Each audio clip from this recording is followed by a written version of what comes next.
여기 어린 양이 인을 떼심 제목이 그렇고요. 7인으로 인봉되어 있는데 6째 인까지 떼는 내용이 6장에 기록되어 있습니다.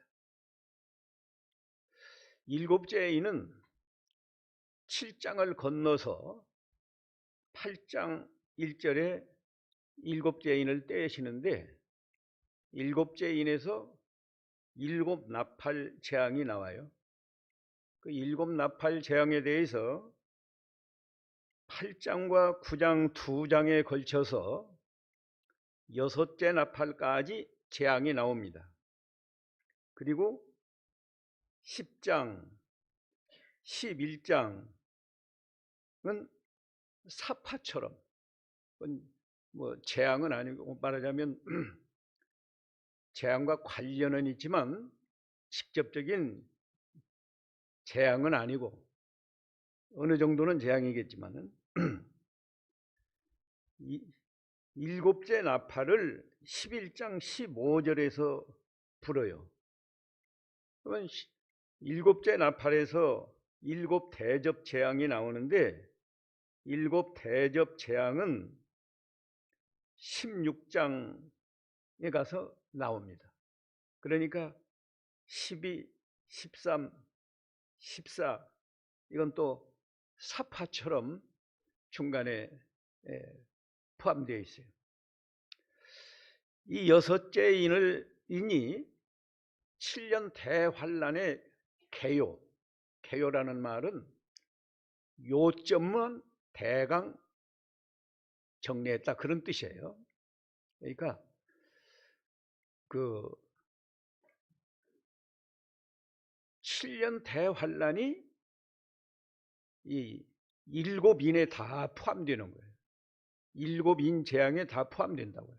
왜냐하면 7째 인에서 나팔 재앙이 나오고 또 그 7째 나팔 재앙에서 대접 재앙이 나오니까 넓게 보면은 이 대접 재앙까지가 다 6째 6이 아니고 7째 인에 속하는 거죠. 그래서 이게 대강의 개요지만 이 6장을 우리가 알아야 나팔 재앙과 대접 재앙을 정확하게 이해할 수 있어요. 그래서 아주 중요한 성경인데 그 1절에서 2절은 교환해 보면 첫째 인을 떼심, 3절에서 4절은 둘째 인을 떼심, 5절에서 6절은 셋째 인을 떼심, 7절에서 8절은 넷째 인을 떼심, 9절에서 11절까지 다섯째 인을 떼심, 그리고 여섯째 인을 떼는 건 12절에서 17절까지인데요. 1절과 2절 읽어보겠습니다. 다시. 내가 봄에 어린 양의 7인 중에 하나를 떼시는데 그때 내가 들으니 네 생물 중에 하나가 우레소리같이 말하되 오라 하기로 예 내가 보니 흰 말이 있는데 그 탄자가 활을 가졌고 면류관을 받고 나아가서 이기고 또 이기려고 하더라. 여기 어린 양께서 예수님께서 인을 떼시는데 그때 네 생물 중에 하나가 네 생물이 네 천사라고 말씀을 했어요. 오전 시간에.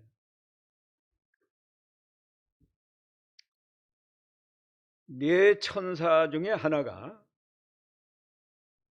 우레소리와 같은 소리로 아주 그냥 우렁차고 두려운 소리로 말하는데 오라.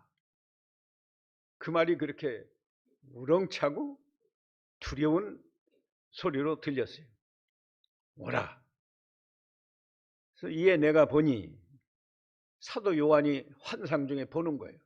보니까 흰 말이 있는데 그 탄자가 활을 가졌고 면류관을 받고 나아가서 이기고 또 이기려고 하더라.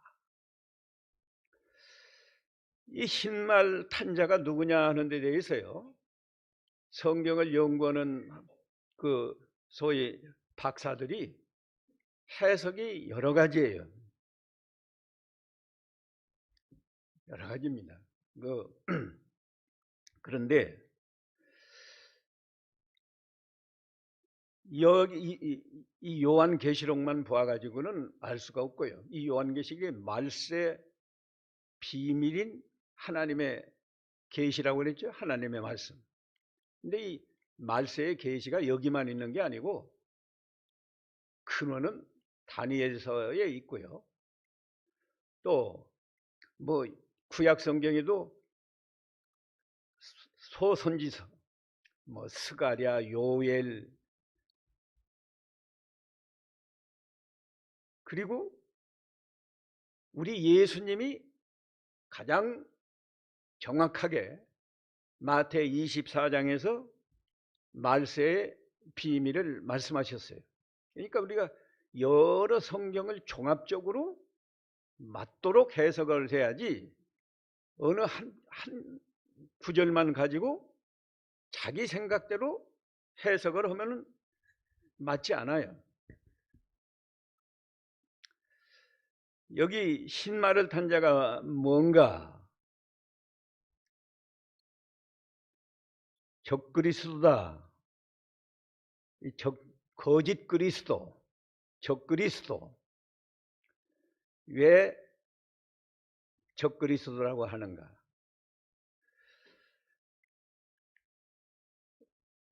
다른 분은 이 크게 그 해석이 두 가지인데, 적그리스도, 그리스도, 거짓 그리스도라고 해석하는 해석이 하나 있고요. 또 하나는 예수님이다, 이렇게 해석하는 해석이 있어요. 아마 우리는 대부분 예수님이다 과거에 그렇게 배워서 알고 있을 줄로 믿습니다. 그런데 그래서 오늘 좀 정확하게 잘 들으셔야 돼요. 왜 예수님이 아니냐? 지금 예수님은요, 뭐 하고 계시죠? 여기 6장 끝까지 뭐 하시는 분이요? 인을 떼시는 분이에요. 인을 떼시는 분인데, 예수님이 본인이 인을 떼시는데 또 누구 지시를 받아요? 누가 오라고 해서 오는 거예요? 지금 잘 보세요. 본문을. 누가 오라 했죠? 네 생물 중 하나. 네 생물은 또 누구예요? 천사라고 그랬죠? 예수님이 천사의 지시를 받고 나온다는 건 말도 안 되는 소리죠. 두 번째, 예수님이 아닌 증거는, 예수님이 지금 인을 떼시는데 만일에 첫째 인의 흰말을 타고 나오셔서 또 활도 받았고 면류관을 쓰고 나가서 이랬어요. 나가서 이기고 또 이기려고 하더라. 그러던 예수님이 언제 돌아와 가지고 또 둘째 인을 떼요? 둘째 인을 뗄 때는 그러면 말에서 내려왔어요?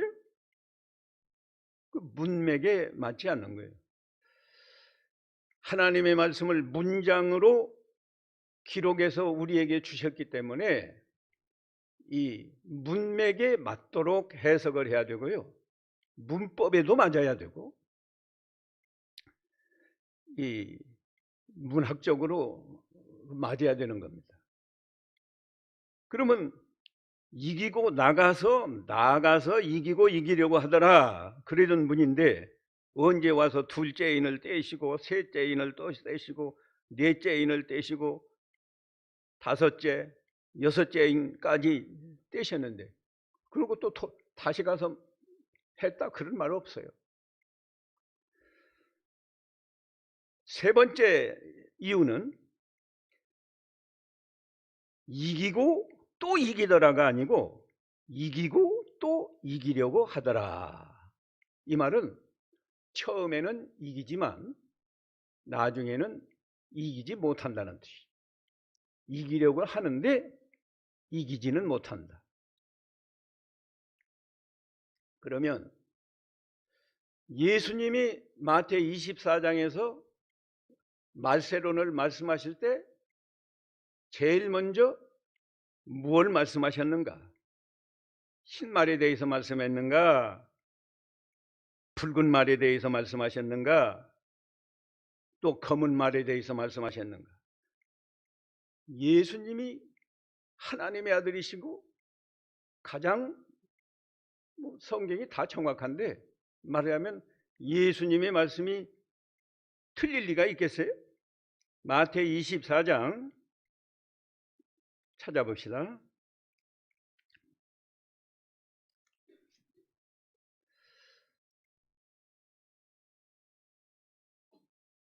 누가 보면 쳐요.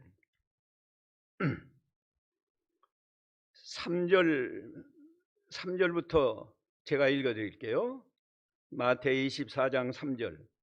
예수께서 감람산 위에 앉으셨을 때에 제자들이 종용이 나와서 이르되 우리에게 이르소서 어느 때에 이런 일이 있겠사오며 또 주의 임하심과 주님이 임하심과 세상 끝에는 무슨 징조가 있사오리이까?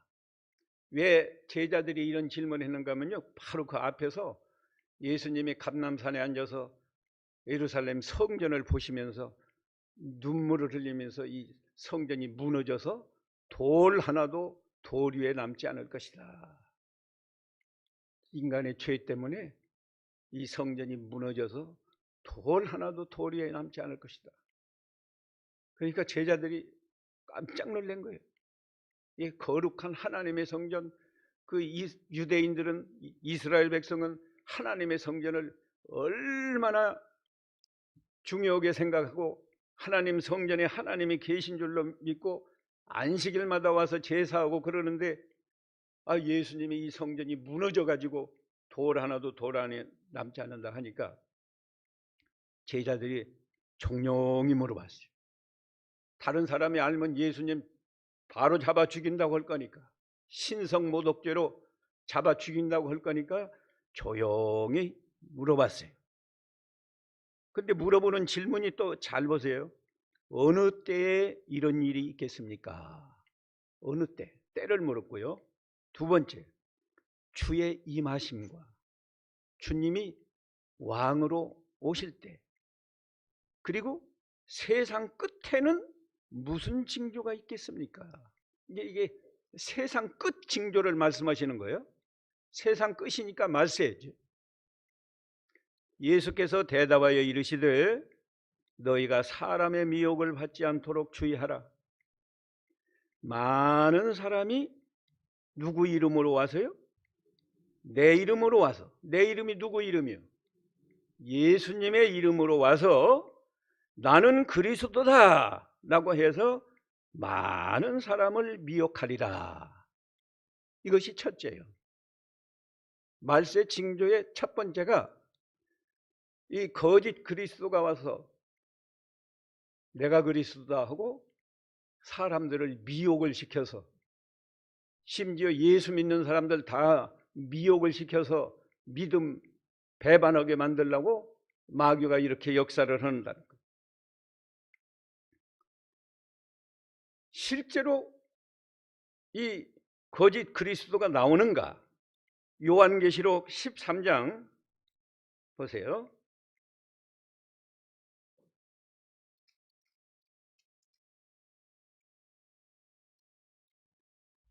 13장에 보면 두 짐승이 나오는데요. 하나는 바다에서 나온 짐승이고 하나는 땅에서 나오는 짐승이에요. 짐승은 다니엘서에 보면은 세상 나라 왕들을 짐승으로 표현했어요. 바벨론 나라 사자로 표현을 했죠. 메데파사를 곰으로 표현했어요. 헬라 제국은 표범으로, 로마 제국은 무서운 짐승으로, 천리를 가진 무서운 짐승으로. 그런데 13장에 보니까 바다에서 한 짐승이 나오더라 그랬어요. 4절에 보니까 요한계시록 13장 4절, 용이 짐승에게 권세를 주므로 용에게 경배하며 짐승에게 경배하여 이르되 누가 이 짐승과 같으냐, 누가 능히 이와 더불어 싸우리요. 아주 무서운 세력이 나와가지고 세계를 지배할 만큼 아주 강력한 그런 왕이 나온다는. 그 왕 5절, 그 짐승이 과장되고 신성모독을 말하는 일을 입을 받고 42달 동안 일할 권세를 받으니라. 짐승이 입을 벌려 하나님을 향하여 비방하고 그의 이름과 그의 장막 곧 하늘에 사는 자들을 비방하더라. 그뿐 아니요. 7절 다 같이 한번 읽어봅시다. 또 권세를 받아 성도들과 싸워 이기게 되고 각 족속과 백성과 방언과 나라를 다스리는 권세를 받으니. 8절 죽임을 당한 어린 양의 생명책에 창세 이후로 이름이 기록되지 못하고 이 땅에 사는 자들은 다 짐승에게 경배하더라. 분명히 이 적그리스도가 나오잖아요.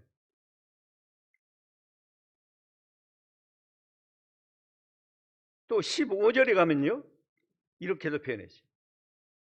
이건 또 거짓 선지자가, 땅에서 나온 거짓 선지자인데요, 15절에 그가 권세를 받아 이 짐승의 우상에게 생기를 주어 그 짐승의 우상으로 말하게 하고 또 짐승의 우상에게 경배하지 아니하는 자는 몇이든지 죽이더라. 예수 믿는 사람은 짐승 우상에게 경배할 수 없잖아요. 경배 안 하면 몇이든지 다 죽이는 거예요. 그뿐 아니에요.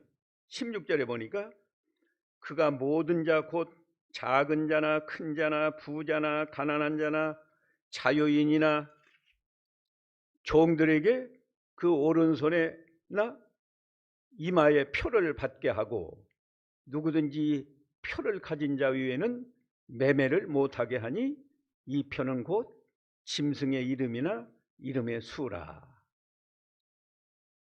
짐승의 우상에게 경배를 하면 이마에나 오른손에 표를 받아요. 그 표가 없으면 가서 아무리 돈이 있어도 매매를 못해요. 2000년 전에 이렇게 기록할 때는 이게 무슨 말인지 몰랐어요. 지금은 과학이 발달해서 거의 이게 현실화되어 가고 있어요. 그 전초 단계로 옛날에는 돈을 가지고 다녀야 물건 샀잖아요. 지금 마트에 가서 카드만 한 장 내면은 다 물건 사요. 한국에서만 그런 게 아니에요.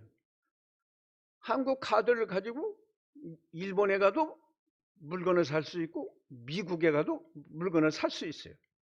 근데 이보다 이제 또 더 발전하면 그 뭐 레이저인지 뭘로요? 이마에다가 그냥 한번 싹 어떤 지내가면 표가 생기는 거예요. 아마 개인의 신상 정보를 딱 여기 입력시킵니다. 그러면 이렇게 어디 들어갈 때 이것이 말하자면 체크를 하는 거예요. 어떤 전자기기로. 그러면 내 신상 정보가 거기에 딱 입력되고 내 저금 통장에 돈이 얼마가 저금되어 있고, 그러면 이 물건을 사는데 100만 원이다 하면 저금 통장에 더 많이 있는 정보가 있으면 거기서 100만 원만 출금되는 식으로 해서 매매가 된다고요.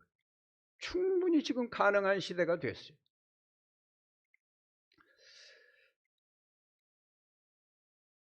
근데 문제는 말이죠. 문제는 누구에게 경배를 해야 이 짐승의 표를 받느냐. 이마에 표를 받느냐. 아까 15절 짐승의 우상에게 경배하는 자 16절에 그랬나요? 표를 준다고. 예? 16절?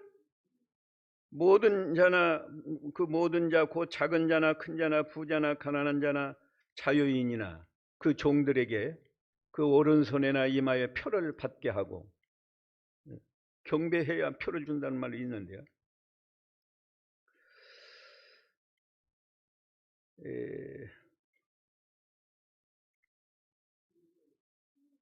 12절 읽어보세요.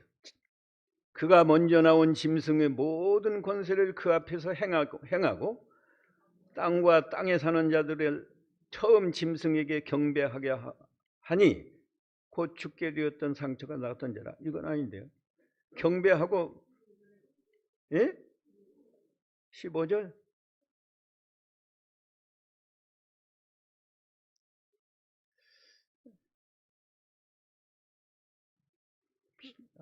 15절에 표 준다는 말이 있어요?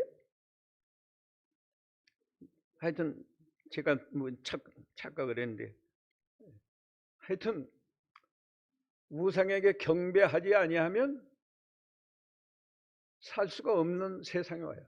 이제 순교를 해야 하는 거죠. 네? 14장 맞았어요. 14장 9절 곧 다른 천사 곧 셋째가 그 뒤를 따라 큰 음성으로 이르되 만일 누구든지 짐승과 그의 우상에게 경배하고 이마에나 손에 표를 받으면 그랬어요. 이 말씀입니다. 경배하고 표를 받아야 매매를 할 수 있다. 믿음으로 경배 안 하면 표를 못 받고 매매를 못 하니까 그건 굶어 죽여야 돼. 돈 가지고도 굶어 죽고. 우리가 그런 환난을 통과해야 돼요. 그런 준비가 돼 있어요? 주일날 장사하는데 오늘 주일날 나가면 틀림없이 1,000만 원을 받는다. 번다. 근데 주일날 교회 가야 되는데 가야 될까요? 1,000만 원 포기해야 될까요? 어떻게 해야 되겠어요? 아마 성강교회는 교육을 잘 받아서 목사님에게 잘 가르침 받아서 아마 90%는 그냥 교회에서 예배하고 1,000만 원 포기한다. 그럴지 모르겠어요.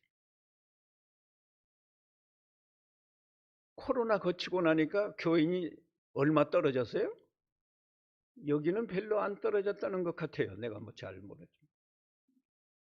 지금 보통 교회는 절반 떨어졌습니다.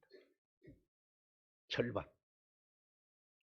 목사들이 지금 제일 걱정하는 게 코로나 3년 동안 비대면으로 그 교회 예배하면서 이 교인들 신앙이 타락을 해가지고 절반쯤 다 떨어졌는데 마스크 쓰지 말고 이 코로나가 완전히 해방되어도 다 돌아온다는 보장이 없다는 거예요. 그런데 매매를 못하면 돈이 있어도 굶어 죽어. 나 굶어 죽는 건 좋은데 내 어린 자녀들이 엄마 밥 줘. 엄마 배고파. 너무너무 배고파. 그런 환경에서 야, 믿음으로 죽자. 그럴 부모가 몇 사람이나 될까? 이런 환난을 우리에게 깨달아서 지금 사소한 환난, 사소한 시험, 믿음으로 이기는 성도가 되라는 거예요. 근데 지금 적은 시험도 지금 못 이기고 있으니 우리 신앙이 이게 제대로 된 거냐?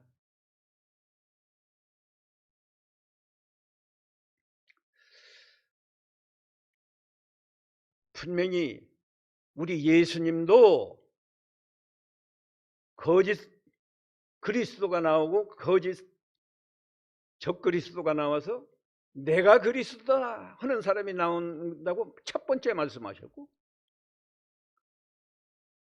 이 요한계시록에도 적그리스도가 나온다고 그랬어요.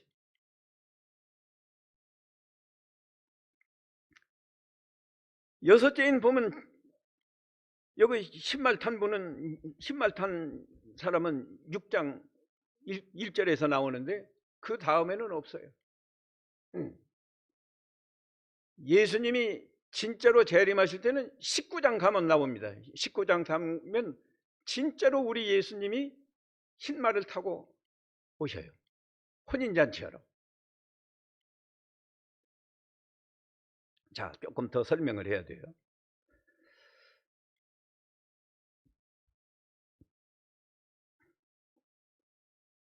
또 한 가지, 이 6장 흰말 탄 자가 예수님이라고 해석하는 분들은 예수님이 흰말을 탔지 않았냐, 또 면류관을 받았다. 19장에 나오는 예수님도 흰말을 탔거든요. 그분도 면류관을 받았거든요. 그러니까 딱 맞으니까 이게 6장 1절에 나오는 사람은 적그리스도가 아니고 예수님이다, 이렇게 해석하는 분이 계셔요. 그런데 여기 6장 1절에 탄 그 쓴 면류관은요, 19장 우리 예수님이 쓴 면류관하고 달라요. 우리 한글 성경은 다 면류관인데 이 6장 1절의 면류관은 운동 경기나 전쟁을 할 때 승리하는 사람들에게 주는 면류관이에요. 그래서 이 성경을 기록한 헬라어로 말하면 스테파노스, 이렇게 표현이 됐어요. 단어가 스테파노스. 근데 19장에 흰말을 탄 분이 쓰고 있는 면류관은 왕이 쓰는 면류관이에요. 그래서 그 이름이 디아데마. 스테파노스가 아니고 디아데마예요. 그러면 왜 이 적그리스도가 이렇게 흰말을 타고 면류관을 받고 나오냐? 예수님 흉내를 내는 거예요. 자기를 예수님 같이 꾸밀래니까 이렇게 할 수밖에 없잖아요. 아까 마태이 24장 5절에서 예수님 뭐라고 그랬어요? 여러 사람이 나와서 누구 이름으로? 예수님의 이름으로, 내 이름으로 너희를 미혹할 것이다.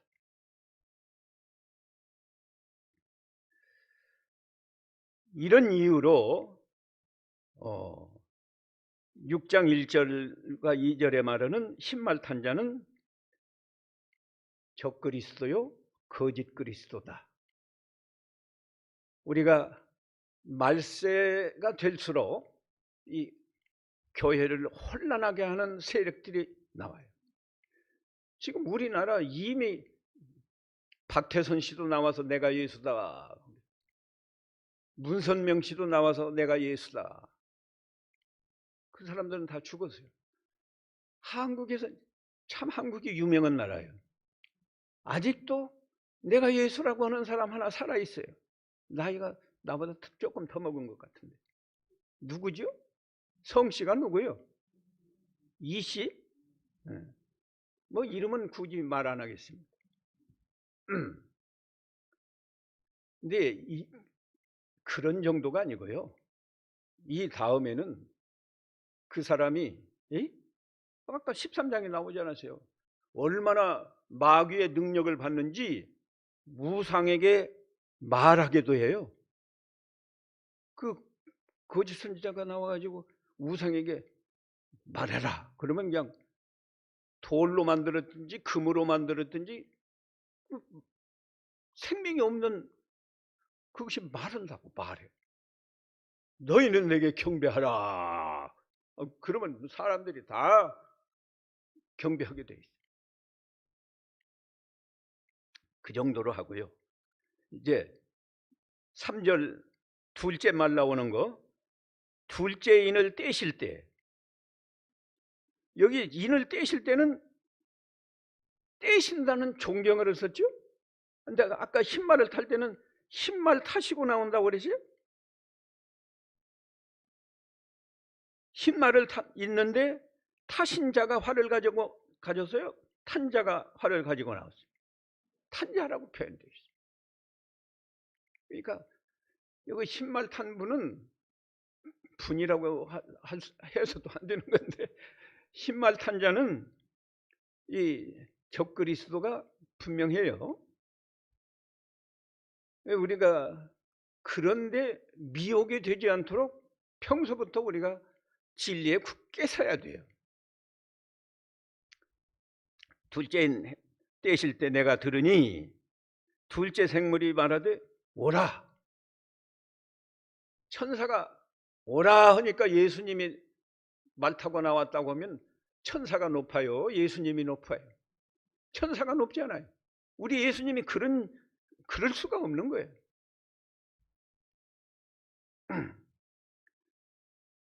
네 둘째 생물이 오라 하니까 이에 다른 붉은 말이 나오더라. 이 붉은 말은 전쟁을 상징한 겁니다. 피 흘려서 사람을 죽이는 전쟁을 상징한 거예요. 그래서 그 탄자가 허락을 받아. 누구 허락을 받아요?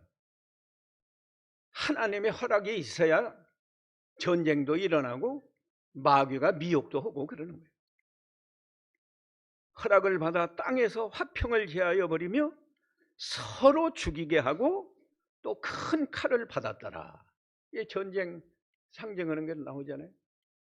그러면 우리 예수님이 아까 거짓 그리스도가 나온 다음에 전쟁이 나온다고 했나요?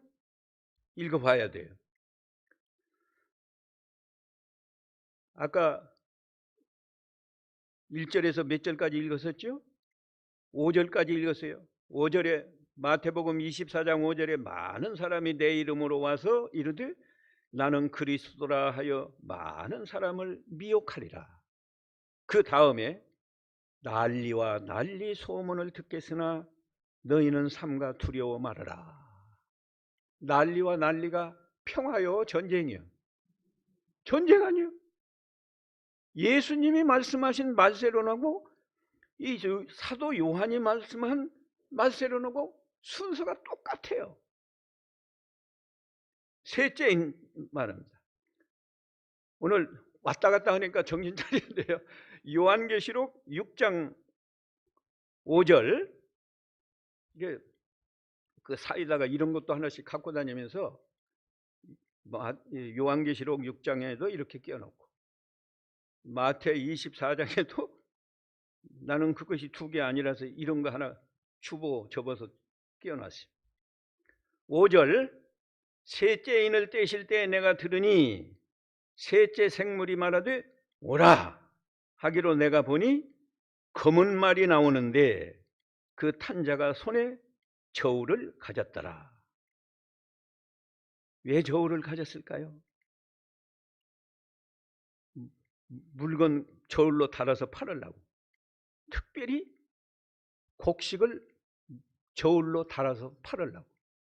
근데 곡식은 저울로 달아서 파는 게 아니잖아요. 뭘로 팔죠? 되나? 말로 파는 건데. 곡식이 너무 귀하니까 1g이라도 차이가 날까 봐서 저울로 달아서 판다는 거예요. 그 구체적인 내용이 6절에 보니까 네 생물 사이로부터 나는 듯한 음성을 들으니 이르되 한 데나리온의 밀 한 대요 한 데나리온의 보리 석 대로다. 한 데나리온은 우리가 그 마태복음에 보면 청년이 하루 일한 품삯이 한 데나리온이라고 그랬어요. 우리 예수님도 포도원에 들어가는 일꾼들에게 하루 한 데나리온의 품삯을 약속하고 포도원에 들어가라고 그랬죠. 한 데나리온은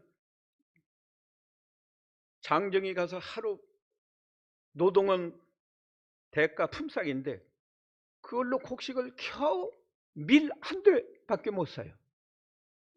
보리는 석대 살 수 있어요. 요새 한번 상상해 보세요. 요새 장정이 우리 한국 실정으로 하루 가서 노동하면 얼마 받습니까? 10만 원은 받죠?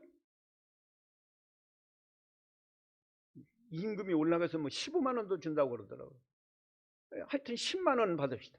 10만 원 가지고 밀 한 대 사가지고 되게 10만 원 가지면 쌀 몇 킬로 사요?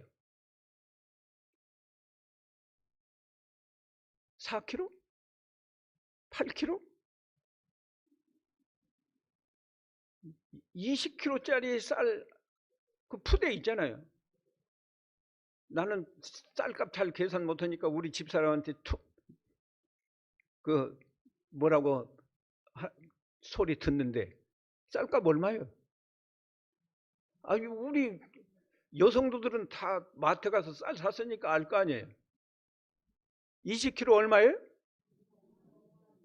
5만 원, 6만 원? 5만 원 그러면 비싸게 6만 원 잡고 20kg짜리 한 푸대 반 정도는 사겠네. 네. 10만 원 품삯 받으면 그거 한 푸대 반 가지면 며칠 먹어요? 열흘 먹나요?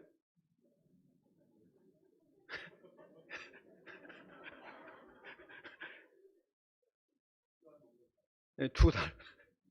요새는 또 우리 한국 사람들이 조금씩 먹어요. 그 다이어트 하느라고.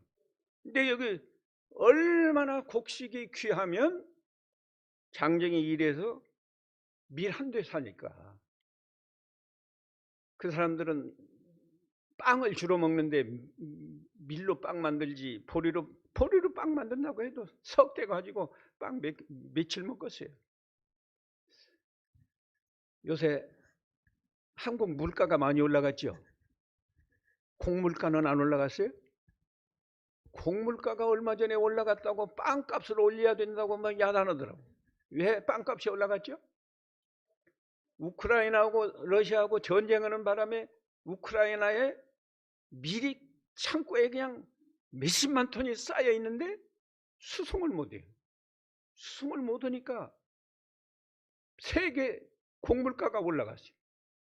말세에는요 하늘에서 햇불같이 타는 큰 산이 바다에 떨어지니까 바다 3분의 1이 생물들이 다 죽고 그 화물 운송하는 배들 3분의 1이 다 깨져서 없어져요. 그러면 우크라이나 밀 여기 수출 못해요.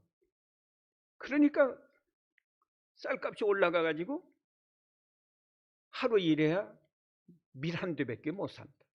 이런 때가 와요.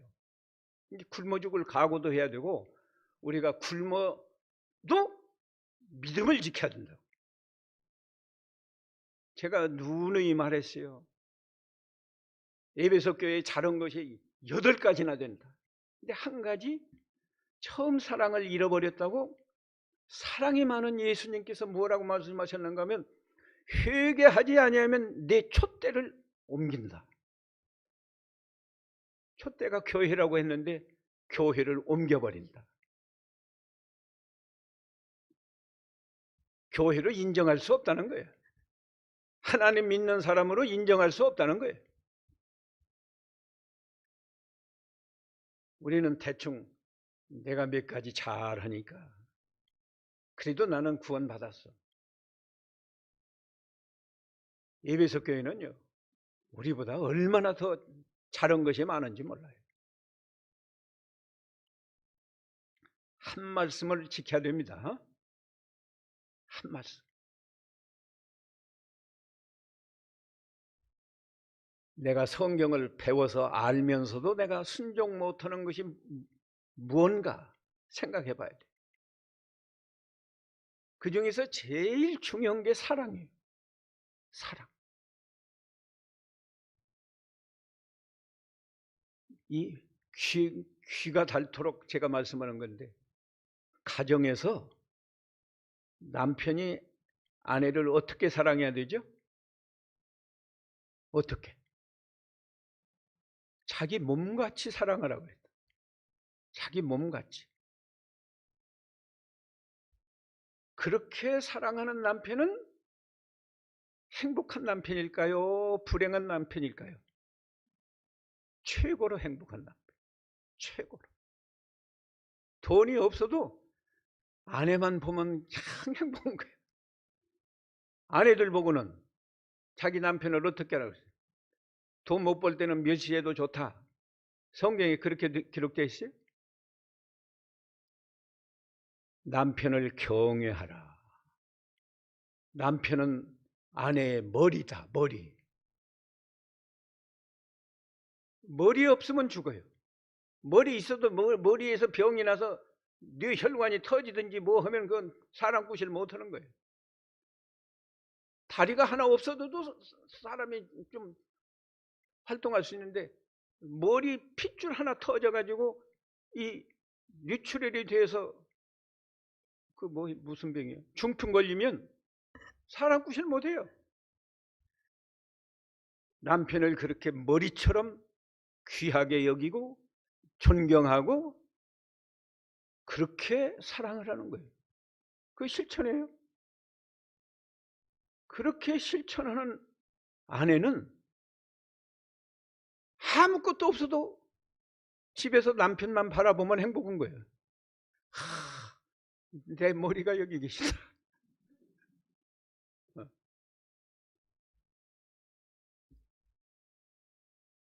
사실 여자분들은 그 갈비뼈 하나에 불과하거든요. 남편의 갈비뼈 하나예요.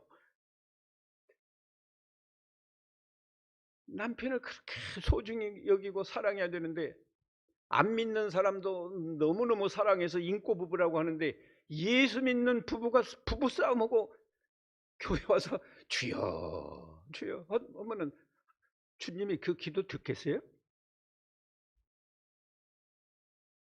교회 와서는 다른 성도를 사랑해야죠. 처음 나온 성도 사랑하고 교회 안에 좀 가난하게 사는 성도, 옷을 남루하게 입고 온 성도 보면 불쌍히 여기고 사랑해요.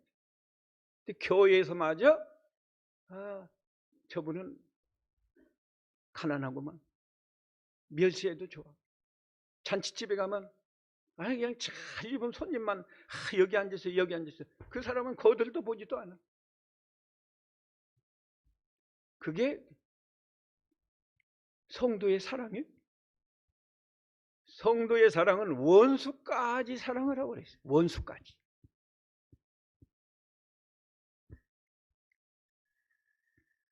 우리가 이런 말씀은 그냥 무시해도 되는 줄로 알아요. 나는 11조는 꼭 죽어도 해야 되고 주일날 예배는 반드시 해야 되고 그러지만 뭐 가난한 성도 좀 멸시하는 거 그건 죄도 아닌 줄로 알아요.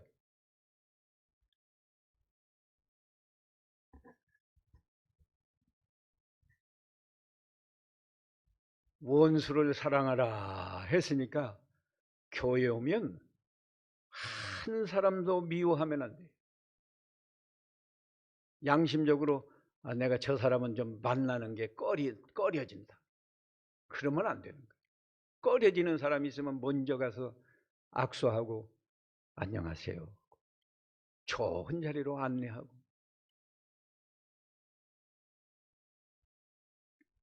그게 기독교인의 사랑이에요. 직장에 가도요. 예? 그 사람들 다 믿는 사람이 대부분이에요. 내가 예수 믿으면 내가 그저 커피라도 한 잔 타다가 드세요. 안 드리려면 제가 커피 한 잔 타다 드릴까요? 그러면 처음 나온 사원이든지 모르는 사람인데 그러면 그 사람 당신 누구요? 그러겠습니까? 아주 고맙고 친절하게 생각하겠습니다. 고맙고 친절하게 생각할 거 아니에요. 그러다가 보면 이분은 예수 믿는 사람이구나. 예수 믿는 사람은 다르구나. 나도 예수 믿어야겠다. 제가 일본에 유학 가서요. 저는 연구실에 나가거든요. 매일 연구실에 나가면 일본 대학생들 그 시절에도요. 우리 연구실에 한 많을 때는 한 15명 되고요. 그래 야 하면 한 10명 정도 항상 그렇게 돼요. 이 친구들이 차 유별나게 마셔요. 그 엽차, 오차. 이렇게 물 여기다 놓고 뜨거운 물 붓고 하는 거예요. 이렇게 또 터는 그릇이 있어요.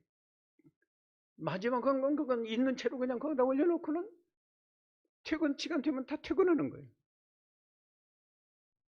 그래서 제가 그 사람들보다 한 10살 더 먹어서 유학 갔거든요. 대학교를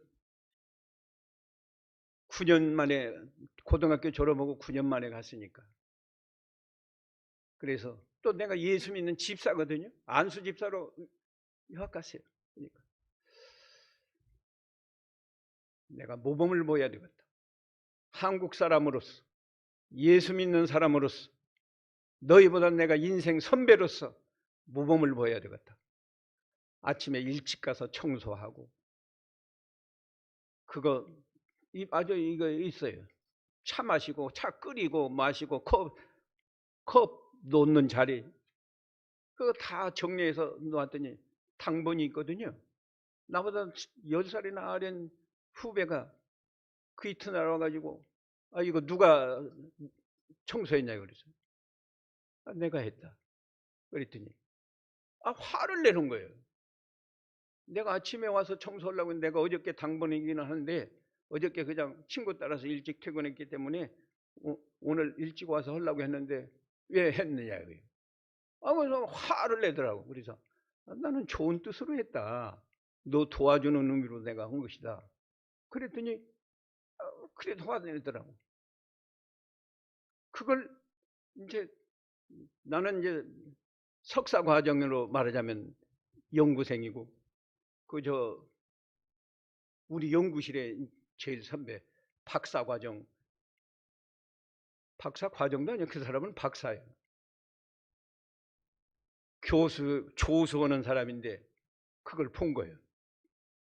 그래서 왜 그러냐고. 나는 한국 사람이고 그 일본 사람이니까는 관심을 가지고 왜 그러냐고. 그래서 차초지종을 설명했더니 그 사람 나무래더라고.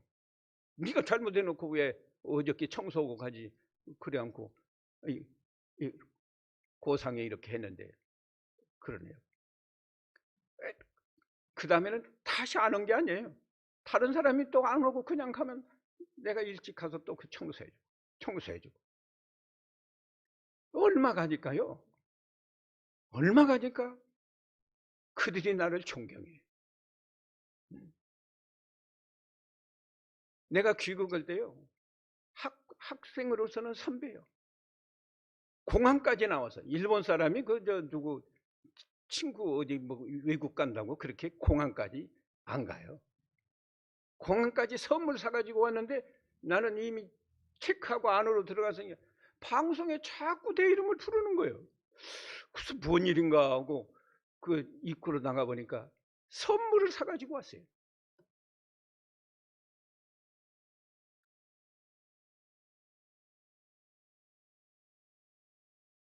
우리가 가정에서나 직장에서나 교회에서나 이 사랑 하나만 제대로 실천해도 우리는 세상에 빛을 비추고 전도가 이루어지고, 안 믿는 남편 정말로 돈도 못 벌고 그냥 낙심해 있고 하는 남편 천사처럼 한 달만 받들어 보세요.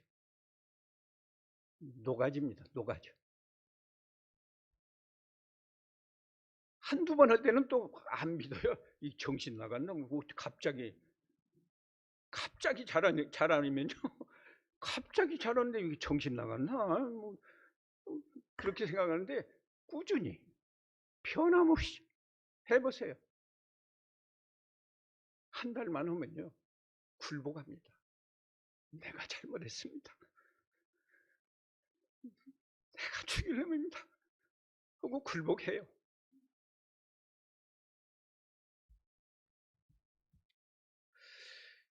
넷째 인을 떼실 때 합시다. 7절 넷째 인을 떼실 때 내가 첫째 생물의 음성을 들으니 말하되 오라. 이 오라는 건 대단히 꼭 오라만 하는 의미도 있지만은 강조하는 의미도 있어요. 이번에는 무슨 말이 나왔어요? 청황색 말이 나오는데 그 탄자의 이름은 뭐예요? 사망. 죽이는 거예요. 음부가 그 뒤를 따르더라.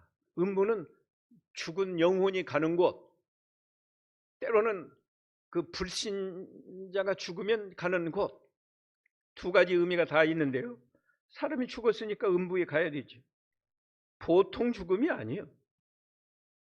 그들이 땅 4분의 1의 권세를 얻어서 검은 칼이에요. 검과 그 다음에 뭐예요? 흉년과 그 다음에 뭐예요? 사망과 그 다음에 땅의 짐승들로서 사람을 죽이더라.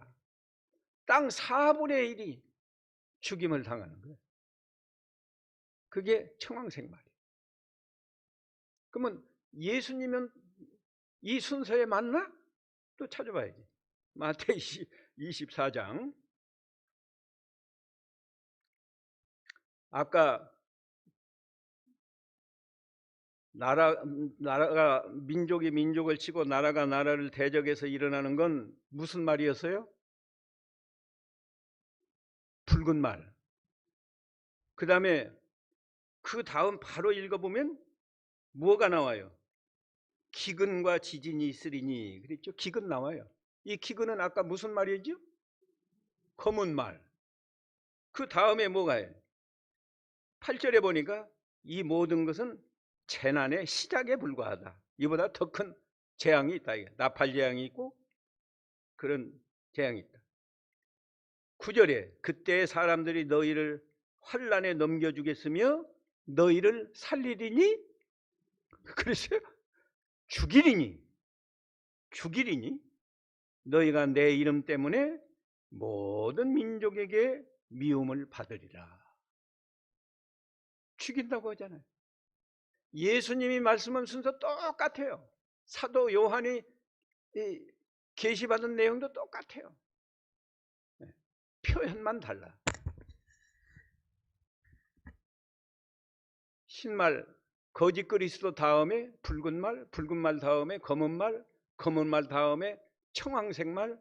그런데 흰말은 거짓 그리스도, 적 그리스도, 붉은 말은 전쟁, 또 검은 말은 기근, 청황색 말은 죽음. 그러죠. 마태 예수님께서도 5절에는 많은 사람이 내 이름으로 와서 나는 그리스도라 하여 많은 사람을 미혹하리라. 이건 거짓 그리스도, 적 그리스도죠. 난리 소문을 듣겠으니 너희는 삼가 두려워하지 말라. 이건 붉은 말이죠.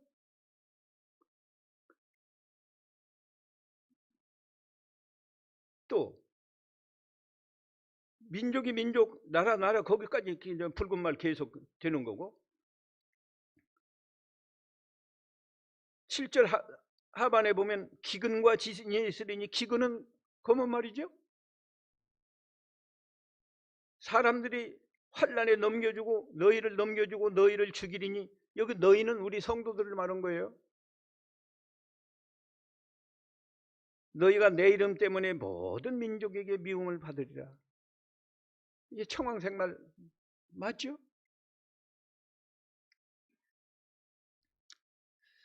그러면 시간 없어요. 5째 말 또 해야 돼. 그냥 죽을 각오를 해야 믿음을 지킬 수 있다고요. 아까 다 해야지 않았어요. 짐승에게 경배 안 해도 죽이고 우상에게 경배 안 해도 죽이고. 요새 성도 같으면 경배하고 회개하면 되지. 아마 그렇게 생각할 사람이 많을 거예요. 우선 살고 봐야 되지 않겠냐. 경배하고 회개하자. 그건 하나님이 인정 안 해요. 그건 인정 안 해요. 경배하고 회개할 생각이 있으면 생명을 바쳐서 믿음을 지켜야 되는 거예요. 양심을 그게 똑바로 쓰는 거예요.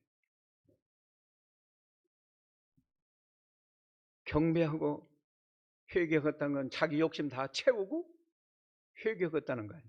그게 양심 쓰는 거예요. 하나님이 그거 인정 안 해요. 아까 그 요한계시록에 기록이 돼 있어요. 생명책에 기록되지 않은 사람은 다 경배하더라. 생명책에 기록된 사람은 하나님 앞에 선택받은 사람이고 구원받은 사람인데 그 사람들은 다 죽는 거예요. 죽임을 당하는 거예요. 죽임을 당해도 경배하지 않는 거예요. 이게 믿음이에요.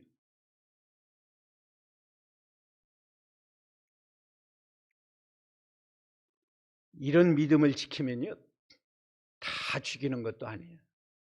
하나님이 피할 길 열어주는 사람은 또 피합니다. 사드락 메삭 아베드고는 죽기로 결심하고 풀물 속에 들어갔는데 하나님이 살려주잖아요. 다니엘도 사자가 물어서 죽이면 죽으리라 하고 기도하다가 사자굴 들어갔어요. 근데 사자가 안 죽이잖아요. 하나님이 못 죽이게 하니까. 여기서 성도들이 다 죽어버렸으면 예수님이 재림하실 때는 누가 영접해요? 우리 성도가 영접하지.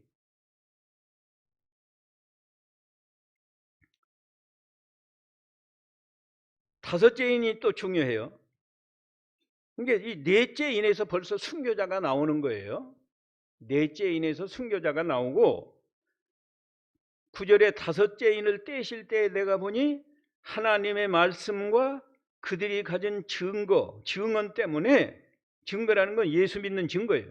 증거 때문에 죽임을 당한 영혼들이 어디에 있어요? 제단 아래. 하나님의 제단 아래 있다. 제물로 바쳤다 그거예요. 목숨을. 내 목숨을 하나님 앞에 제물로 바쳤습니다 하고 제단 아래 영혼이 있어가지고 큰 소리로 하나님께 탄원이라고 할까요? 기도라고 할까요? 큰 소리로 불러 이르되 거룩하고 참되신 대주제여, 땅에 거하는 자들을 심판하셔서 우리 피를 갚아주시지 아니하시기를 어느 때까지 하시겠습니까? 빨리 저 악한 사람들 심판해서 우리 피를 갚아주십시오 하고 호소하는 거예요. 하나님께 기도하는 거예요. 아까 제가 서두에 말씀했지만 환란이 몇 년 동안의 환란이라고 그랬죠? 7년 동안의 환란이에요. 정작 예수님이 여기서 재림하신다고 하면 환란이 여기서부터 시작해 가서 주님 재림하실 때까지 7년이에요. 근데 7인으로 표현을 했으니까 그 중간은 몇째 인이 돼야 되겠어요? 넷째 인의 중간이에요. 그 넷째 인에서 성도들이 죽임을 당하고 다섯째 인에서는 그 순교한 영혼들이 제단에서 호소하는 거예요.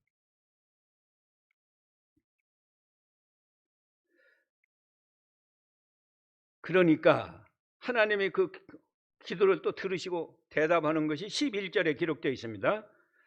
11절에 각각 그들에게 흰두루마기를 주시며 이르시되 아직 잠시 동안 쉬어라. 그들의 동무종들과 형제들도 자기처럼 그들처럼 죽임을 당하여 그 수가 차기까지 하라 하시더라.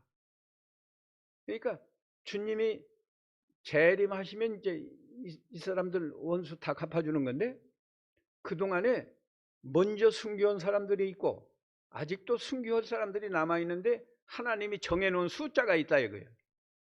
쉽게 말하면 이 말세에 5,000명이 순교를 해야 된다. 그랬으면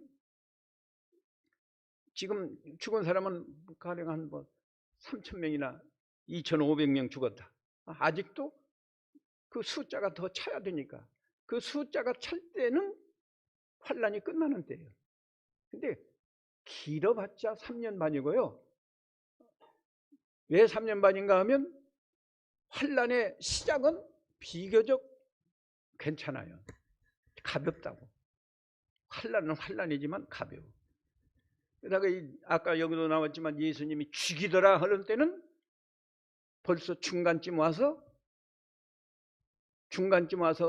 인으로 말하면 넷째 인에서 벌써 죽임을 당하고 그러는 거거든요. 그러니까 나머지 반이 3년 반이에요. 나머지 3년 반이니까 달수로 오면 42달이요. 1년이 12달이니까 3년이면 36개월하고 반년 6개월 플러스면 42달. 한 달이 30일로 계산하거든요. 30일로 계산하면 1년이면 360일이죠. 3년이면 얼마요? 3, 3은 9하고 3년 반을 하면 1260일이 돼요. 그래서 이 요한계시록에 다니엘서도 나오고 요한계시록에도 나오는데 42달 1260일 이 말이 나와요.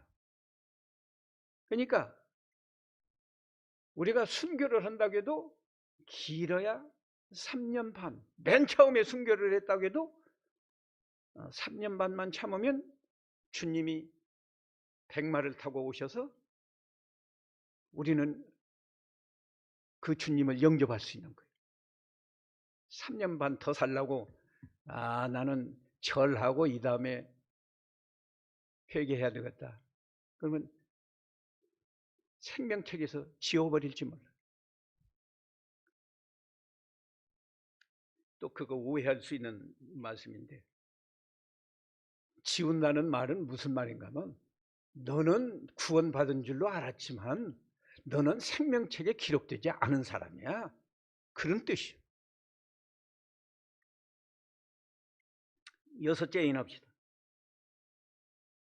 12절 내가 보니 여섯째 인을 떼실 때에 큰 지진이 나며 해가 검은 털로 찬 상복같이 검어지고 해가 검어져요. 달은 온통 피같이 되며 하늘의 별들이 무화과나무 대풍에 흔들려 설익은 열매가 떨어지는 것 같이 떨어진다. 이건 하늘에서 이상. 예수님이 말씀한 바셀로나고는 또 이게 순서가 맞나? 또 마태복음으로 가야죠. 확인을 해야 되니까. 우리는 언제나 성경에서 확인을 해야 돼요. 몇 절로 가야 되는가 하면요. 29절까지 내려가야 돼요. 29절 같이 읽어봅니다. 그날 환난 후에 즉시 해가 어두워지며 달이 빛을 내지 아니하며 별들이 하늘에서 떨어지며 권등들이 흔들리다. 그 순서가 딱 맞잖아요. 그런데 예수님이 말씀한 건 이 해와 달과 별이 이런 것이 일어날 때는 어느 때라고 했어요? 환난 후에라고 그랬어요. 환난 후에. 환난 끝났어요. 예수님이 말씀한 것은 환난 후에.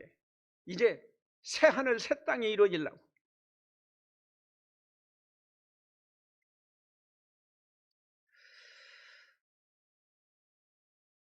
(14절) 이제 땅에서도 조금 변동이 생기는 건데 14절 요한계시록 14절이에요. 6장 14절.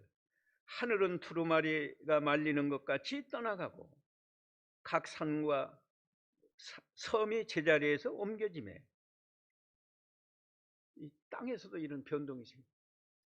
베드로 후서에도 보면 베드로 사도도 그랬어요. 하늘이 두루마리 말리는 것처럼 말려서 떠나간다. 땅의 임금들과 왕족들과 장군들과 부자들과 강한 자들과 모든 종과 자유인들이 굴과 산들 바위 틈에 숨어 산들과 바위에게 말하되 우리 위에 떨어져 보좌 위에 앉으신 이의 얼굴에서와 그 어린 양의 진노에서 우리를 가리라. 이 사람들도 이제 막 느끼는 거예요. 피부로 느껴. 어린 양 예수님이 이제 막 이 불신자들 심판할 것을, 재앙이 내려올 것을 의식이 되니까 이렇게 두려워하는 거예요. 사람도요, 어떤 사람들은 죽을 것을, 죽기 하루나 이틀 전에 그걸 감지합니다. 감지해서 내가 죽을 것 같다. 그런 사람들이 있어요. 이 불신자도 또 하나님이 그렇게 알게 했을 수도 있어. 두려워하게, 회개하라고. 근데 이 사람들은요, 불신자라는 것은 회개를 못하는 게 불신자예요. 알았어요? 한번 따라하세요. 회개를 못하는 사람이 불신자다. 아까 그랬죠? 나는 한번 절하고 이 다음에 회개해야지. 절했으면 회개 못해. 회개가 안 돼. 하고 싶어도 안 돼. 가룟 유다가 예수님 팔고 가책이 되어서 목매서 죽었어요. 얼마나 가책이 되면 목매서 죽었겠어요. 근데 회개는 못했어요. 회개가, 내가 회개합니다 하고 회개하면 회개가 안 되는 거예요. 하나님이 회개가 하도록 허락하셔야 돼요. 회개도 하나님이 허락하셔야 된다. 회개할 기회를 하나님이 안 주면 못해. 우리 생각에는 그렇잖아요. 가룟 유다 목매에서 죽을 바에야 하나님 앞에 회개하면, 회개만 하면 하나님이 살려주시는데, 여러분 주일 범해놓고 회개 한번 해보세요. 회개가 되면 바로 내 마음이 평안하고 기쁘고 그러거든요. 근데 아니에요. 저도 몇 번 회개했어요. 이 주일 지키는 문제로. 처음에는 예수 믿고 얼마 안 돼서는 사소한 문제 때문에 주일을 못 지켜요. 그래도 중생을 했기 때문에 양심에 가책이 오니까, 그래도 나는 한 번 그 평신도 때도 교회를 빠져본 일이 없어요. 그래서 교회 가서 하나님, 제가 지난 주일 범했습니다. 용서해 주시옵소서. 그랬더니 즉시, 그때는 너무 믿음이 어리니까 즉시, 그래, 괜찮다, 잘 지켜라, 이런 감동이 오더라고요. 근데 한참 있다가 예수를 한참 믿었는데, 예수를 믿으니까 연애를 못 하겠더라고. 양심의 가책이 되어서. 그러니까 이제 교회 가기가 싫어요. 다른 사람은 다 총각 때 연애도 하고, 그런데 연애도 못하고, 이게 그래도 교회는 나가는 거예요. 근데 그걸 아무리 회개하려고 해도 회개가 안 돼요. 여전히 또 이거 연애도 못하면서 이거 내가 교회를 나가야 되냐 안 나가야 되냐. 그래도 또 나가서 예배해도 재미가 없어요. 재미가 없으면 안 나가야 되겠는데 그 다음에 또가 나가요. 얼마 하니까 연애 안 해도 하나님이 더 좋은 결혼하도록 하나님이 허락하실 수 있다. 그런 확신이 오니까 연애 안 해도 되잖아요. 엄청 어려운 환경을 만나서 한번 주일 범했어요. 마찬가지예요. 회개가 안 돼요. 그럴 때는 몇 주간 계속 교회 나가서 다시는 주일 범하지 않겠습니다. 용서해 주시옵소서. 몇 주간 하니까 용서해 줘. 그 다음부터는 내가 평신도지만 주일을 범해본 일이 없어요. 이게 회개라는 게, 회개한 것만큼 믿음이 위로 올라가는 거예요. 또 한 번 회개했으면 또 올라가는 거고, 또 회개했으면 또 올라가는 거고, 마지막에는 거의 완벽한 수준에 올라가야지. 주일 범해놓고 또 회개, 또 주일 범해놓고 또 회개. 그건 회개 제대로 된 거 아니에요.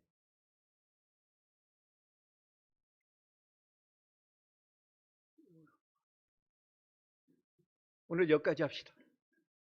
몇째 인까지 떼었어요 지금? 6째 인까지 떼었어요. 근데 아직 7째 인 안 떼었습니다. 근데 7째 인을 떼면요 더 무서운, 구체적으로 더 무서운 재앙이 내려와요. 그러니까 그 재앙 내려오기 전에 그 삽화 형식으로 그 7장이 인치는 내용이 나와요. 그건 내일 새벽에 해야 되겠고, 내일 오전에는 8장에서 이제 나팔 재앙이 나오거든요. 8장 잘하면 9장까지 하고, 9장 만일에 못하면 내일 저녁에 하고, 잘하면 내일 저녁까지 10시간이니까 10장까지 하고, 10장 만일에 하나님이 허락 안 하면 9장까지는 틀림없이 할 수 있어요.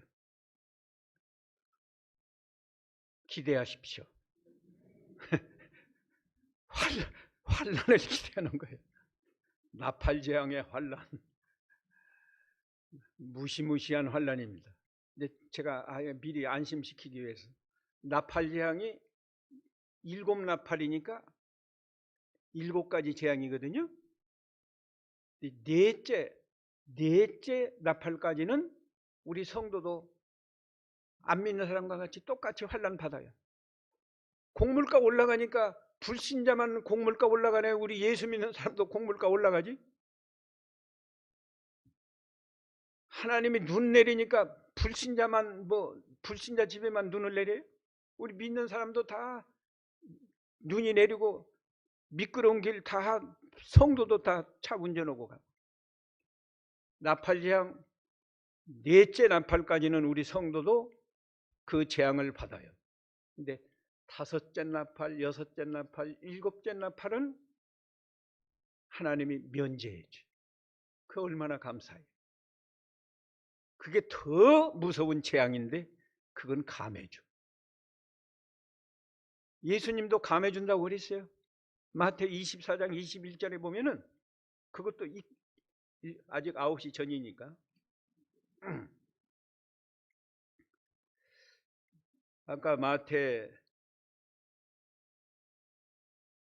21절 읽어보세요. 24장 21절 이는 그때 큰 환란에 있겠습니다. 창세로부터 지금까지 이런 환란이 없었고 후에도 없으리라. 그 날들을 감하지 아니하면 모든 육체가 구원을 얻지 못할 것이나 그러나 택하신 자들을 위하여 그 날들을 감하시리라. 감사합니다 하나님. 아멘.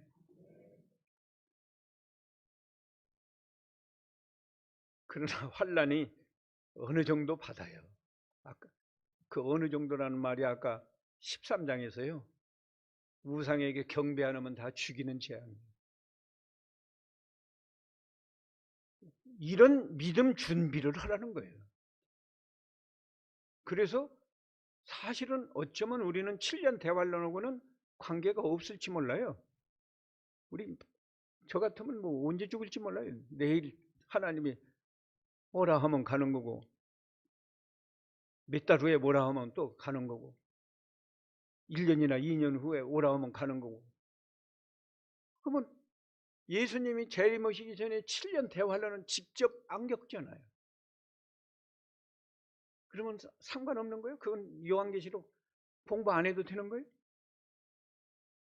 이 요한계시록을 통해서 믿음의 본질이 무엇인가?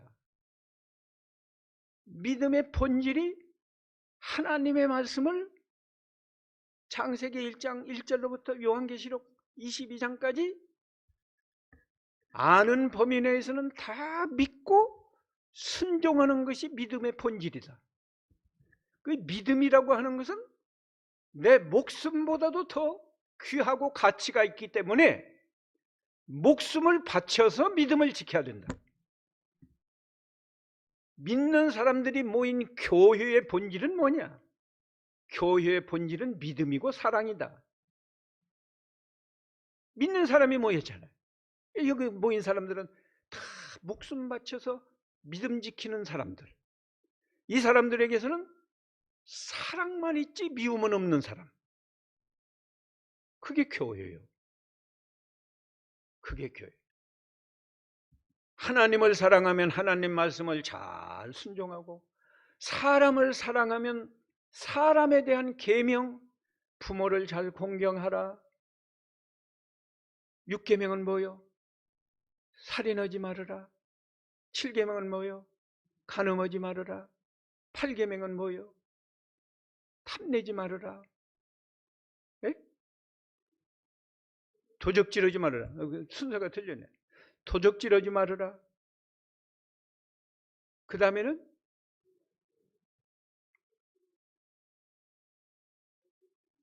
그렇지, 거짓 증거하지 말라도 빠졌어요. 거짓 증거도 하지 말아야 되고. 예.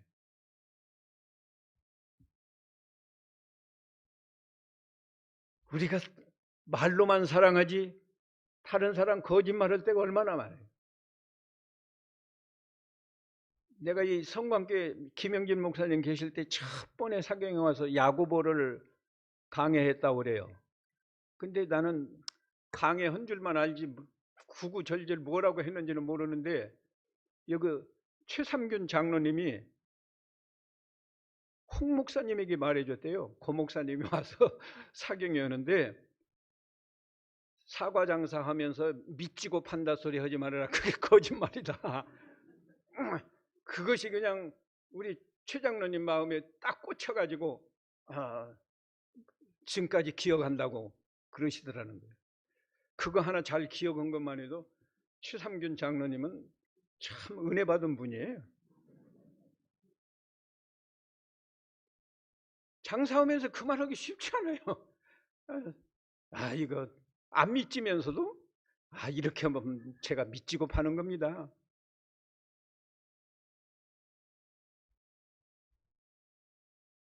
거짓말하면 안 돼. 기도합시다. 사랑하시는 주님, 이 밤에도 우리 어린 양 되시는 우리 예수님께서 7가지 인을 떼시는 그 가운데 6째 인까지 우리가 자세하게 배우게 해주신 것 감사합니다. 말세 대환란 때는 정말 목숨을 걸지 않으면 믿음을 지키기 어려운 시절이 오는 줄 알고, 지금부터도 우리가 한 말씀 순종하기 위해서 목숨을 걸 만큼 철저히 말씀을 믿고 순종하는 저희가 되게 해 주시옵소서. 그래서 환란이 온다고 하더라도 우리는 넉넉히 목숨을 걸고 우상에게 경배하지 아니하고, 굶어 죽을지언정 우상에게 경배하고 이마에 표를 받는 그런 어리석은 자가 되지 않게 해 주시옵소서. 예수님의 이름으로 기도하옵나이다. 아멘.